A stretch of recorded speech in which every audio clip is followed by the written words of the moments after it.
Welcome to You Can Do It. I'm your host, Chris, and in this episode, we're going to be installing a moisture barrier under a house and a dehumidifier. So stay tuned. You don't want to miss this episode. We drew up. So this is the foundation. It's 29 feet wide. So I measured that out, drew it on the plan. It's 49 feet long. And then what you see here in the center, these are supports that go down the center of the house. There's cinder block supports. And there's 1, 2, 3, 4, 5, 6, 7 of those that we're going to wrap. These circles over here, those are house jacks that are underneath the house. Just kind of give you an idea where those are. And so from the outside perimeter of the foundation to the center of the supports, it's 13 feet. And so just so we had the square footage when we went to order the material, and we have the measurements here so that we can actually cut the plastic out on the property here before we take it underneath the house. Here is the actual crawl space and those piers and house jacks that Chris was mentioning right there. That's what we're looking at here. So there is some existing plastic that's down. I would not call that a vapor barrier because it has not been sealed off whatsoever. So we're going to go ahead and not demo out this plastic, but just clean it up, get out any debris that's underneath this house, straighten up that black plastic, and then that will become just kind of a foundational base for the actual vapor barrier installation that we're going to do. So we're going to do some cleaning up here, and then Chris is going to start working on closing off all those vents so the outdoor humidity will not affect this install. All 10 of the vents have now been closed off with the R-rated number 5 insulation foam. And then Chris also used a big crack filler to go ahead and fill in any gaps at all left to right of those vents, as well as anything penetrating through that foundation so that there are no air leaks in this system at all. I went ahead and cleaned up every large piece of debris that I could find across this moisture barrier, and I straightened it out. So the next step we're going to do is work on putting our system on these walls as well as every one of these piers, and we'll show you how that's done. This new product, it's by Farm Plastic Supply. We're going to go ahead and open it up. We haven't opened it yet, so we got the delivery, and we're going to go ahead and open it up and assess the product. This is a thick mill plastic, solid white with the reinforced string in it. So this stuff is great for vapor barriers. As you're walking on the ground, the likelihood of a rock ripping through the plastic is reduced when you have that reinforced string. So because the sizes are obviously just standard sizes, this particular one is 12 feet wide by 50 feet long, we cut it right down the center. So that's going to give us a 6-foot height for all the walls. So of course, you're not going to go all the way up the wall 6 feet. The crawl space isn't that tall. So that gives us a lot of extra footage to drape down on the ground so that as we're covering the ground itself, there's a lot of overlapping to make sure that there's spots for taping. Now that white tape that we're using there is called Summit or Blue Summit tape. And we went with the solid white tape so that as it is being taped along that vapor barrier from seam to seam, you really don't see the tape. And so you've got a nice, flawless, clean look. That tape that's on the wall is called Zip System tape, and that is made for concrete. It has a very tacky grab to it. And then we also have a Zip System roller that we use to roll along the surface just to make sure that that tape is nice and tight along that concrete wall so that it doesn't have the opportunity to fall off due to not pressing it on hard enough. So of course, you're going to want to make sure that the seams are as little as possible. So you want to keep your runs nice and long so that you only have a few spots here and there where you have to tape seams together. And then every pillar, all 7 of them, were wrapped kind of like a present. They were wrapped all the way around and then cut right at the base so that that wrap would give a nice smooth look all the way around. And then of course everywhere where there was a seam on the white vapor barrier, we went ahead and taped it with that white Blue Summit tape. And that is also made for vapor barriers. And as you see there, we did leave an inspection gap right at the top. A typical inspection gap is 6 to 8 inches, and you're gonna wanna leave that distance from the top of your cinder block down so that as a home inspector comes in to inspect from either regular maintenance or when you go to sell your house, they need to have that inspection gap there to make sure that there aren't any termites that could be encroaching in that system. So don't forget about leaving that inspection gap. So the next step, of course, is to install the floor. And that was easily installed by just laying it out all the way, rolling it down, and then taping all the seams so that they were nice and tight. If anybody were to walk or crawl across that now, that is not going to come apart. And it was overlapped so that not only does it go over to those cinder blocks and cut around the cinder blocks, and then I taped them again, but the new plastic from the other side also overlaps and gets taped. So there's a lot of overlapping here to just ensure that the system is nice and tight. The moisture is not going to leak up through anything. And right there, those are actual vapor barrier stakes with big plastic washers that were used here and there. Chris pounded those in just to kind of keep that vapor barrier in place so that it doesn't shift around as you're walking on it. And then, of course, make sure you seal the top of it with that tape. So here is our finished product all the way installed. Even the house jacks themselves have been taped all the way around them as well. There is just no opportunity for moisture from the ground to leak up into this crawl space. So the last thing, of course, is to do the door. You want to make sure that you seal all the way around the door. We not only have, it's a brand called Frost King foam on the left and right hand side of the exterior door, but even the top and bottom of the door there has flashing on it so that as that door gets closed, there's no opportunity for outdoor humidity to enter into this crawl space. So the last thing we're going to do now is to install that dehumidifier, get that installed, fire it up, and close this entire door system up, and the crawl space is then going to be complete. So next is the dehumidifier. Before we unbox this, I wanted to go over a few things. One, this is the Sentinel HD55. It's Energy Star rated. It's 115 volts, which is a standard 15 amp circuit. We did have a couple questions on one of the last videos we did, and one of them was, can I run this off of an extension cord? And to be honest, I would say no. The reason why is if you're having to run an extension cord, then that means that the distance between this unit and where your closest receptacle is further away than what this unit is allowing. This comes with the standard 6-foot cord attached to it. So if you're having to then add an extension cord between this unit and your closest receptacle in your crawl space, then there's an opportunity for a voltage drop, which then means that this unit is not going to run as efficiently as it should. So for a permanent installation, I would say install a receptacle as close to this unit as you possibly can, and then have this unit go directly from the receptacle right to the unit itself. That way you guarantee the unit's going to run the way it's supposed to. So now let's go ahead and open this up and see exactly what comes as a factory parts and pieces, and what might actually be something you will need to purchase additionally to make your crawl space work. I already cut this box open, so we'll go ahead and just open it up. And of course, it comes with the instructions right there on top for you.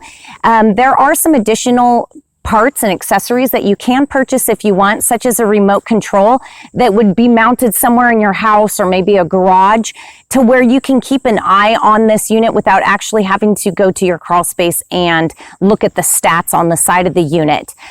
Because it is not something that is required, they don't just put it right in here. So it is an accessory, but those instructions are there. And then what I like about how they package this is they put these nice reinforced corners so that upon delivery, you can pretty much guarantee that you're going to have a unit that is not dinged or damaged. They also go through the process of putting in a really nice thick foam insulation right there in the box. And I use this, I double this up as something that I can kneel on while I'm underneath the house or the crawl space and installing that unit. So I went and cut the bottom of the box so that I can just go ahead and pull this up and show you what else is in this box. So we again have reinforced corners. The same foam is at the bottom so that the bottom of the unit doesn't get damaged. It says exactly Alorair Sentinel HD55 right there on the side. It is Energy Star rated, and it does come with the cord. Like I mentioned, it's about 6 feet long. And again, you're not going to want to put an extension cord onto this as a permanent install. So make sure that receptacle is close by. And this is what I'm talking about. The remote control looks similar to this. We've got one in our own home so that it just kind of alleviates going underneath the house to see what the unit is doing. But everything that you see here is basically what you see on the remote. So we'll go over that. It does come with the clear hose. And this is where I said there are some additional accessories that are required because of the distance that we are running this unit all the way out through the foundation. This cord right here, or I'm sorry, this hose right here is not going to do it for us. So we did have to buy about 20 feet of the hose. I would say right here, you probably have about 6, maybe 8 feet at the most of hose. And then we do have this is for the ducting of the side vent, and I will show you what that looks like. So I'll go ahead and turn this and then talk a little bit more about what this unit does. Okay, so I flipped this around to the back to show you where the air filter is.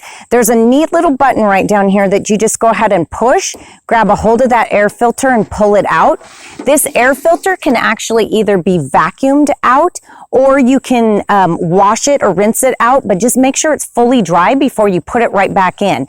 So that's a nice little air filter for this unit. And then of course, this is where the humid air is going to be entering this unit. And then the unit itself is going to separate out that water from the air. The water is then going to exit out this side through that drain tube. And the dry air is going to exit out this side. So I'll go ahead and put that back in and show you kind of what those sides look like. Also, right down here, this is the humidity sensor. So make sure you don't have that thing blocked or up against a wall, because then again, it's not going to adequately monitor the humidity in that crawl space. So that is where the sensor is located. So make sure that there is a clear area around this unit. So now I'll go ahead and turn this. There's some handy little handles right there. This right here is your ducting flange. If you were to duct this into a room, because this is now dry air and you want this to go somewhere, some people have suggested, well, what if I duct this right back into my HVAC unit, which then ducts into the house? And honestly, it can be done. I don't really see a purpose for it, just because once you get that crawl space dry and it maintains that low humidity, it's going to create a lower humidity within that whole home anyway. So I would suggest that this just gets vented right back into the crawl space. So there's really not a need for this. The dry air is coming out of here. And as far as the unit goes, you're going to want to set this typically right around 50 to 55% humidity. And that should be okay for the entire unit. So we'll give this a spin as well. And right here is your readout. So you've got your power button here. Okay, and then you've got your up and down, real user friendly for controlling the humidity. You want to give it a couple minutes once it's turned on so that you can actually see what the humidity is in that crawl space and then adjust accordingly. And like I said, standard's about 50 to 55. This is just letting you know that the power is on. And then we'll go ahead and move around to this side. We'll go back to the front in just a minute, but this is showing you a diagram of how this is wired up. And then down here is the condensate line, or where the water is going to exit this unit after separating the dry air from that water. And again, here's all your specs that you need for this. It runs only at 4.1 amps, and that is why it is Energy Star. I was actually concerned when we got our dehumidifier for underneath our house, and I thought, well, our electricity bill is just going to skyrocket. And to be honest with you, I haven't noticed a single penny difference. So this can be running all the time, and you're not going to see a big difference in your energy bill at the end of the month. So I'll go back to the front and we'll do a final on this before we install it. Okay, and finally, I just wanted to flip this around again just to show you that front side. This is the port for the remote control that would go into your home if you wanted that optional remote control so you didn't have to go into your crawl space. And then this right here, this is a terminal right there. If you wanted to put in a condensate pump because you're going an extra long distance and you need help pumping that water out of the crawl space, that is where you would power that up. And then finally, we do have a little bit closer view of what the control panel looks like. So finally, we'll just go over the control panel itself. There's your power button to power this up. You've got your up and down arrows. This unit will go between 36% to 90% humidity. And like I mentioned, typical is about 50 to 55. The central control right here, this is not applicable for this Sentinel HD55. So even though it's there, it's standard on most units, and it is not something that's necessary for this unit. However, over here, we do have continuous defrost right here. That's a continuous mode. To switch into continuous mode, you simply use the down arrow to set the humidity to 36%. Then that continuous light will illuminate green on the display board to indicate that you've successfully switched it into continuous mode. And then the screen will show CO, meaning continuous mode. When you set to continuous mode, the dehumidifier will run constantly, regardless of that humidity level. To stop the machine, you're just going to go ahead and turn the unit to the off position, and then turn it back to normal operating standards. And then if you want to switch it back to the normal operated standard, you just basically set that set point anywhere above 36% humidity.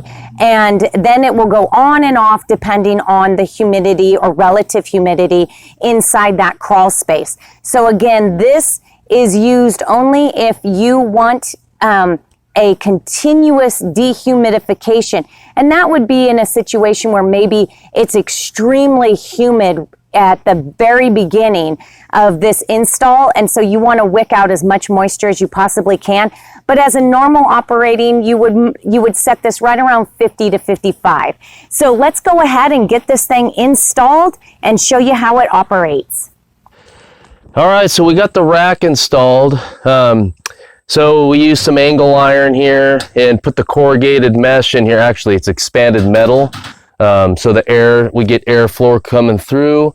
And I used some 1/2-inch threaded rod right here. So how it's attached, I got some 2x4s up here that I cut at 30 inches to span the floor joists. And I used this, it's a handy little object here. It's a lag to machine nut, and this will accept 1/2-inch rod. So the 1/2-inch rod you stick this guy in a socket, which is a 5/8 socket. You just stick it right into the bottom of it and just drive that thing up in there like a normal lag. And then in the bottom, you take the 1/2-inch threaded rod and you just thread it right into the bottom of it. So you just cut it to whatever length you need it. I bought this at Home Depot, this threaded rod. It's, 72 inches. This is actually 3/8. I said it was 1/2 inch. It's 3/8. And it goes into this, it's a lag to machine nut. And you can buy those at Home Depot. So I threaded that up in there, marked it, and then just cut it to the length. I got this rack sitting about in the middle of the crawl space.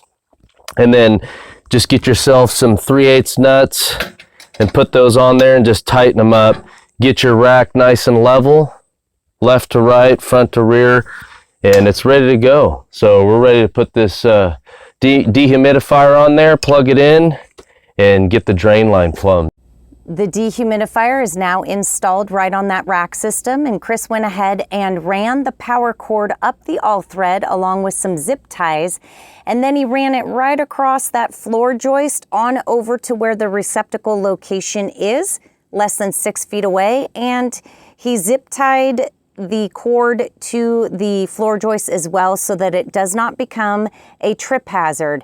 So the next step now is to install that water line and then fire this up. Okay, so there's the pipe right there.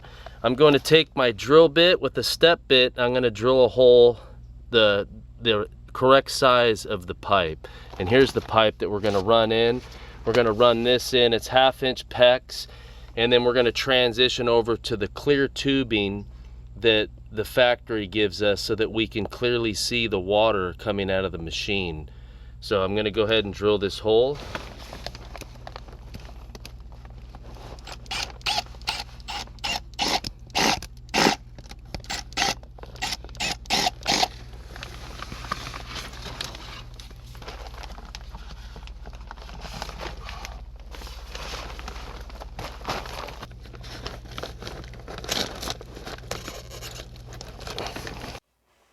The PEX tubing is now coming up through that French drain and the moisture barrier. We went ahead and sealed it so no moisture from the ground will penetrate up into our crawl space. We taped it at a few locations and we're bringing it around here and going to then attach it to our unit.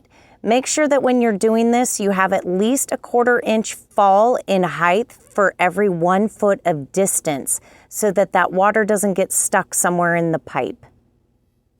Chris is now going to install the factory clear tubing right onto that compression fitting on the side of the dehumidifier. This is where the water is going to exit the dehumidifier and out the crawl space. Now that that is on, the next step is to just make the junction between this clear tubing and that PEX tubing that we had already installed. He's cutting that PEX tubing and then he is going to attach that clear tubing. One of the benefits of doing something like this is so that you do have kind of an inspection distance where you can see where that water is, making sure that that water is flowing in the direction it is supposed to be flowing. And so you do want to have that clear tubing versus PEX going all the way up to that unit so that there is an inspection area. He is installing that right onto that PEX tubing, and then he's using a hose clamp to attach both of them together. There is the hose clamp that he's going to go ahead and just slide right over and tighten that down so that the junction is nice and tight. He went ahead and tightened that hose clamp right there where that junction is from the factory clear tubing on down to the PEX. The last and final stage is to go ahead and turn this on, set it to the proper humidity in here, and check just to make sure everything's working before we close this up. We have the unit plugged in but not turned on, and the relative humidity is approximately 60% right now. It would typically be higher than that, but we had an in-home temporary dehumidifier under this house for approximately 2 weeks, just trying to wick up some of the moisture before we started this job. So I'm going to go ahead now and turn it on. It's powered up, and I am going to now press the down arrow to 50. So we're going to run this for a little bit and check the condensate line, make sure that the water is draining properly before we close the crawl space up and call this a completed job. The dehumidifier has been plugged in for about 5 minutes, and as you saw right at the beginning, water's already coming out the hose end and draining on out. So this is doing its job, and in no time at all, this will be at a relative humidity of 50%. All right, so we've completed the installation of the moisture barrier underneath this house on the crawl space and the dehumidifier in the rack. Turned out really nice. We're really happy with it. So I hope you liked the video. Hope it helps you out so that you can do it yourself. So stay tuned for our next video, and thank you for watching You Can Do It.